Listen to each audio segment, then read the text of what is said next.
서울에서 나고 자란 남윤희 씨는 1965년 1월생입니다.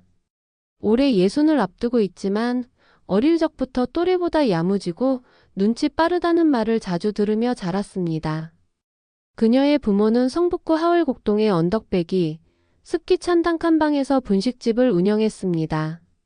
윤희 씨는 5살 무렵부터 가게 뒷주방에 쪼그려 앉아 어묵꼬치를 꿰었고 7살이 되자 부모를 따라 새벽마다 동대문 시장을 돌며 오뎅가루, 튀김기름, 쌀떡을 날랐습니다. 그 무렵의 기억은 늘 김서린 가게 유리창과 후끈한 튀김 냄새로 가득했습니다. 중학생이 되어서야 윤희 씨는 학교에서 따뜻한 도시락을 가져갈 수 있었고 그마저도 어머니가 아침 장사를 마치고 나서야 싸주곤 했습니다. 겨울이면 도시락 속 밥은 굳고 반찬은 식은 지 오래였죠. 하지만 윤희 씨는 그런 환경을 탓하지 않았습니다. 학교에서 돌아와 가게 설거지를 돕고 손님이 몰리는 오후 시간엔 계산대도 보았습니다. 고등학교는 실업계로 진학했고 졸업 후엔 곧장 사회로 나왔습니다. 가정 형편상 대학은 꿈도 꾸지 못했습니다. 졸업 후 첫 직장은 은행이었습니다. 계약직 창구보조로 들어가 도장 확인, 송금표 정리, 고객 응대를 하며 사회생활을 배워나갔습니다. 이후 보험 설계, 학원 사무보조, 수입식품 상사의 관리직 등 다양한 직종을 전전했지만 어느 곳에서도 오래 머무르긴 어려웠습니다. 결혼은 28배 했습니다. 상대는 성실한 기술직 남성이었지만 결혼 3년 만에 그의 사업이 부도나면서 파국을 맞았죠. 딸 하나를 안고 나온 윤희 씨는 그때부터 지금까지 혼자였습니다. 부모의 도움 없이 한 번도 손 벌리지 않고 아이를 키우며 하루하루를 버텼습니다. 외동딸이 커가며 중학생이 되자 윤희 씨는 퇴근 후 밤에는 반찬가게 배달 일을 뛰며 더 많은 돈을 모았습니다. 남들 쉴 시간에 한강을 건너 오토바이 배달통을 싣고 달린 날도 있었죠. 그렇게 모은 돈은 세월이 흐를수록 물가를 따라잡지 못했지만 그녀는 한 푼도 허투루 쓰지 않았습니다. 어느덧 50대 중반이 되었을 무렵 그녀의 손에 쥔 총 자산은 전세보증금을 포함해 약 1억 원 남짓. 서울에서 집을 사기엔 턱없이 부족한 금액이었습니다. 집값은 매년 수천만 원씩 오르고 있었고 윤희 씨는 불안했습니다. 지금 안 사면 영영 서울에서 못 살지도 몰라라는 위기감이 들기 시작했습니다. 2021년 봄, 윤희 씨는 아파트 매매 사이트를 기웃거리다 정릉동에 있는 아파트 매물 하나를 발견했습니다. 청옥아파트라는 작고 조용한 단지였는데 사진 속 3층 집은 남향에 조망도 트여 있었습니다. 게다가 의신설선역까지 도보 7분 거리였고 초등학교와 중학교는 도보 5분, 고등학교도 버스로 10분 내에 위치해 있었습니다. 정릉천과 북한산 자락이 가까워 산책로도 잘 되어 있었고 근처엔 전통시장과 도서관, 복지관이 밀집해 있었습니다. 무엇보다 국민대학교와 고대 사대부고가 인근에 있어 청년들의 활기를 느낄 수 있는 게 좋았습니다. 한마디로 은퇴를 앞둔 중장년층이 살기에 최적의 입지였죠. 당시 이 아파트의 매매가는 3억 4,500만 원이었습니다.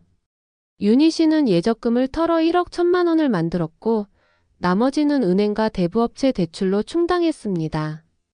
주담대는 비교적 금리가 낮았지만 부족한 8천만 원은 저축은행을 통해 보완해야 했습니다. 처음엔 대출이 부담스럽지 않았습니다. 그녀는 매달 정기예금처럼 원리금을 갚으며 내 집이 생긴다는 뿌듯함에 들떠 있었죠. 하지만 그 모든 계산은 계속 일할 수 있다면이라는 조건부 희망에 근거한 것이었습니다. 처음 몇 개월은 괜찮았습니다. 윤희 씨는 여전히 평소처럼 아침에 출근했고 지하철 안에서 사람들 틈에 끼어 회사까지 갔습니다. 월급날이 되면 곧장 원리금 상환의 절반 넘는 돈을 썼고 나머지로는 생활비를 아껴 써야 했습니다. 커피는 믹스로 장은 이틀에 한 번씩 동네 할인마트에서 받고 외식은 당연히 없었습니다. 그래도 집값이 오르면 버틸만 하겠지라는 희망이 있었습니다. 그녀는 그 집을 팔 생각이 없었지만 마음 한켠엔 나중에 팔아도 손해는 보지 않겠지라는 안도감이 있었던 거죠. 그러나 2022년 하반기 모든 것이 뒤집혔습니다. 그녀가 계약직으로 일하던 수출입 무역회사가 글로벌 공급망 충격으로 거래처를 잃으며 전사적인 구조조정을 실시했습니다. 새로 입사한 20대 사원은 남았지만 윤희 씨 같은 58세의 비정규직 중장년 여성은 맨 먼저 정리 대상이 되었습니다.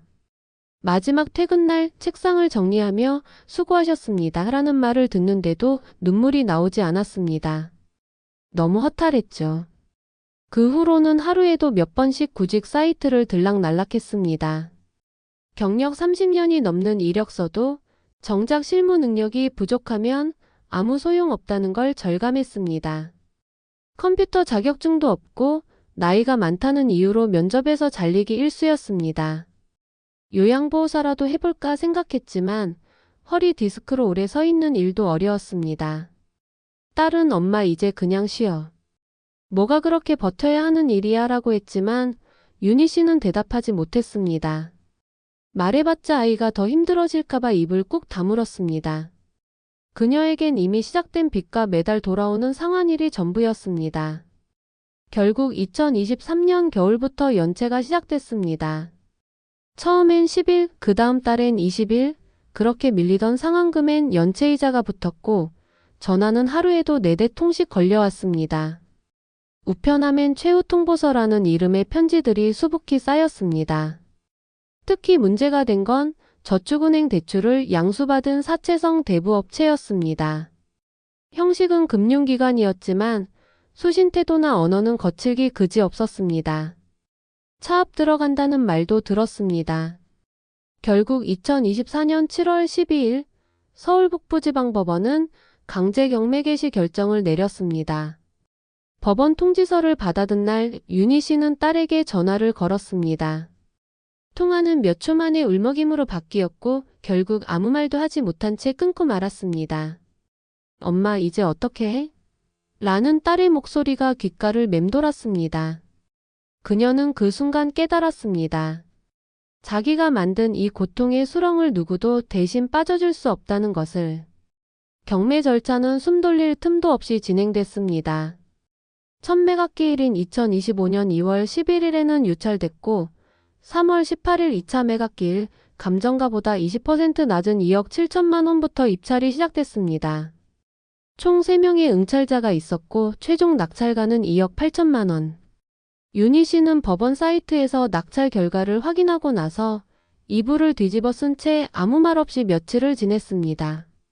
4월 18일 잔금이 납부되고 등기가 완료되자 등기부에서 윤희 씨의 이름은 말소되었습니다. 배당금은 총 채권액에 훨씬 못 미쳤고 은행도 대부업체도 일부 손실을 감수해야 했습니다. 윤희 씨가 처음 넣은 1억 1천만 원의 자기 자본은 단 한 푼도 회수되지 않았습니다. 무엇보다 그녀를 더욱 절망하게 만든 건 경매가 끝났는데도 남은 채무가 존재한다는 사실이었습니다. 경매로 모든 게 정리되는 줄 알았지만 실제로는 그렇지 않았습니다. 저축은행과 대부업체 일부 대출은 담보 외의 금액이었고 원리금균 등상한 조건이었던 일부 상품은 원금이 그대로 남아 있었습니다. 경매가 끝난 이후에도 독촉 전화는 계속됐고 일부 채권자는 연대보증인을 통해서라도 회수하겠다며 으름장을 놓았습니다. 윤희 씨는 결국 성북구를 떠나 서울 외곽의 고시원으로 이사하게 됐습니다. 한 달 35만 원짜리 방 한 칸. 공용 화장실과 공동주방이 있는 그곳은 그녀의 새 터전이 되었습니다. 생애 처음으로 그녀는 주민센터에 긴급 생계비를 신청했습니다. 창피했지만 이젠 체면보다 생존이 우선이었습니다. 정신과 상담을 받을까 고민도 했지만 그 비용조차 엄두가 나지 않았습니다. 그런 그녀가 다시 밖으로 나간 건 기름역 근처의 작은 도서관 때문이었습니다. 매주 무료로 열리는 컴퓨터 교실과 자격증반. 나를 완전히 버릴 순 없더라고요 라는 말은 한밤중 무릎을 껴안고 있던 윤희 씨가 스스로에게 건넨 다짐이었습니다. 그래도 서울에 집 한 채 있었잖아요. 누군가는 쉽게 말할지 모릅니다.